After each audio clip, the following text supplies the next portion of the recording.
नमस्कार दोस्तों। क्या आप ओडिशा में अपने किसी डॉक्यूमेंट में नाम बदलना या नाम के स्पेलिंग को ठीक करने के लिए अपने राज्य के गज़ेट के बारे में जानना चाहते हैं? तो आप सही वीडियो देख रहे हैं। नमस्कार दोस्तों, मैं श्रीनिवास शर्मा आपका स्वागत करता हूं हमारे इस YouTube चैनल में।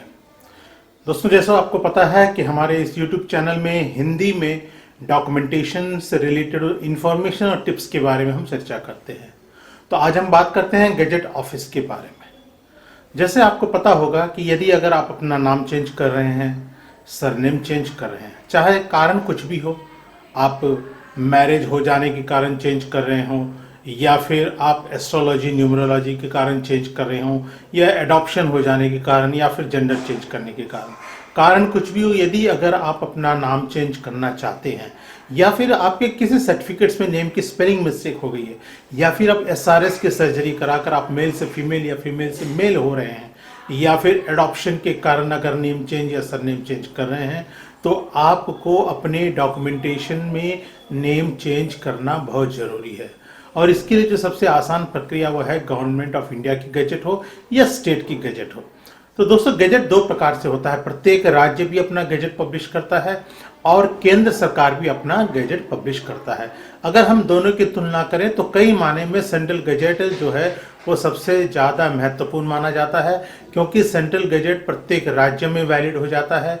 दूसरी चीज़, वो इंग्लिश में छपती है, इसलिए किसी भी राज्य में आप इस्तेमाल करते हैं तो लैंग्वेज की कोई दिक्कत नहीं होती है, क्योंकि बहुत सारे राज्य सरकार उनके जो गैजेट है अपने ही रीजनल लैंग्वेज में पब्लिश करती है। इसके अलावा जो सेंट्रल गवर्नमेंट की गैजेट है वो आउटसाइड इंडिया भी वैलिड है, यानी है कि अगर आप अपने नेम चेंज करने के बाद अगर आप ट्रैवल कर रहे हैं अब्रॉड एजुकेशन के लिए, इमिग्रेशन के लिए या बिजनेस वीसा में भी, तो आपको दिक्कत नहीं होगी, क्योंकि आपको पासपोर्ट के साथ हो सकता है गैजेट को कैरी करना पड़ेगा अपने पर्पस के हिसाब से।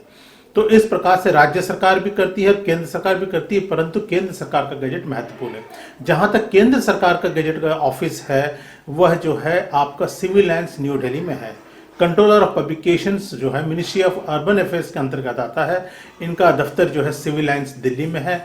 और अगर हम राज्य सरकार की गैजेट की बात करते हैं तो राज्य सरकार की गैजेट भी प्रत्येक राज्य पब्लिश नहीं करता है गैजेट। दूसरी चीज, इनका जो टाइम है वह भी फिक्स नहीं हो पाता है, क्योंकि राज्य सरकार से ज़्यादा मुस्तैदी से काम केंद्र सरकार करता है। सेंट्रल गवर्नमेंट की गैजेट जो है वीकली होती है और प्रत्येक शनिवार को दिल्ली से पब्लिश हो जाती है, और ये ऑनलाइन है। लेकिन जहाँ तक राज्य सरकार की गैजेट है वह कई स्टेटों में अभी भी वो ऑफलाइन है। इस कारण जो है गैजेट को पब्लिश होने में भी डिले होता है, या पब्लिश हुआ नहीं हुआ पता नहीं लगता है। यदि अगर आपको राज्य सरकार की गैजेट पब्लिश करानी है तो आपको नेट में उनके वेबसाइट मिल जाएगी। वैसे प्रत्येक राज्य का जो राज्य सरकार की जो गैजेट है वह उनके कैपिटल से ही, यानी कि राजधानी से पब्लिश होता है। जैसे उत्तर प्रदेश की जो गैजेट है वो हो सकता है लखनऊ से पब्लिश होती है, मध्य प्रदेश की भोपाल से होती है, छत्तीसगढ़ के रायपुर से होती है, तेलंगाना का हैदराबाद से होता है। इस प्रकार से जैसे महाराष्ट्र है तो मुंबई से हो जाता है, गुजरात का है तो अहमदाबाद से। तो आपके अपने स्टेट के राजधानी में ही गैजेट का ऑफिस होगा, वहाँ पे आपको जाके संपर्क करना पड़ेगा।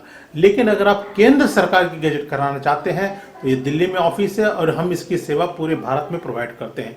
अगर आप अपना नेम चेंज या नेम करेक्शंस के कारण, एडॉप्शन के कारण, जेंडर चेंज के कारण, रिलीजन चेंज के कारण अगर आप सेंट्रल गवर्नमेंट की गैजेट पब्लिश कराना चाहते हैं तो आप हमसे संपर्क कर सकते हैं। स्क्रीन पे ये नंबर दिख रहा है। इससे संबंधित अगर आपको और ज़्यादा कोई इन्फॉर्मेशन चाहिए तो नीचे वीडियो में कमेंट्स में ज़रूर आप लिखिएगा। मैं पूरी कोशिश करूंगा आपके प्रत्येक प्रश्न का मैं जवाब दूं।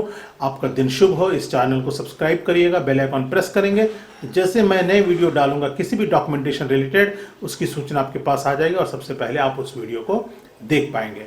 आपने इस पूरा वीडियो को देखा, इसके लिए बहुत बहुत धन्यवाद। आपका दिन शुभ हो और अगले वीडियो में पुनः आपके साथ मुलाकात होगी। तब तक के लिए विदा दीजिए। नमस्कार।